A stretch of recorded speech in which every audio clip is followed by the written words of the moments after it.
আসলে কি হয় যখন ভগবান বিষ্ণু 4 মাসের জন্য যোগনিদ্রায় যান। অনেকে বলেন যে এতে পৃথিবীর গতি থেমে যায় অথবা কমে যায়, কিন্তু তা হয় না। তার জায়গায় বিভিন্ন দেবদেবী পালাক্রমে পৃথিবীর দায়িত্ব গ্রহণ করেন।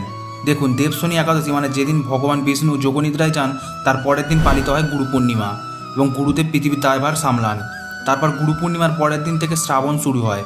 এরপর মহাদেব 1 মাস ধরে সৃষ্টির দেখাশোনা করেন এবং শ্রাবণ শেষ হওয়ার সাথে সাথেই 19 দিনের ভাদ্রপাদ শুরু হয়, যেখানে ভগবান শ্রীকৃষ্ণ সৃষ্টির দেখাশোনা করেন। ভাদ্রপাদের পর গণেশ চতুর্থী আসে। 10 দিনের জন্য সেখানে গণেশজি সৃষ্টির দায়িত্ব নেন। গণেশ চতুর্থীর পর পিতৃপক্ষ শুরু হয়, যেখানে পিতৃদেব পৃথিবীর দায়ভার গ্রহণ করেন এবং পিতৃপক্ষের পরের দিন নবরাত্রি শুরু হয়, যেখানে মা দুর্গা সৃষ্টির দেখাশোনা করেন। তারপর নবরাত্রির পরে দীপাবলি আসে, যেখানে দেবী লক্ষ্মী পৃথিবীর দায়ভার নেন। এর পরবর্তী 10 দিন কুবেরজি দেখাশোনা করেন এবং তারপর দেবউর্ণী একাদশী শুরু হয়, যখন ভগবান বিষ্ণু যোগনিদ্রা থেকে জেগে ওঠেন এবং পৃথিবীর সমস্ত ভার নিজের কাঁধে তুলে নেন। সত্যি আমাদের সনাতন ধর্মের কী লীলা। ভিডিওটি ভালো লাগলে কমেন্টে সবাই লিখুন জয় শ্রী বিষ্ণু।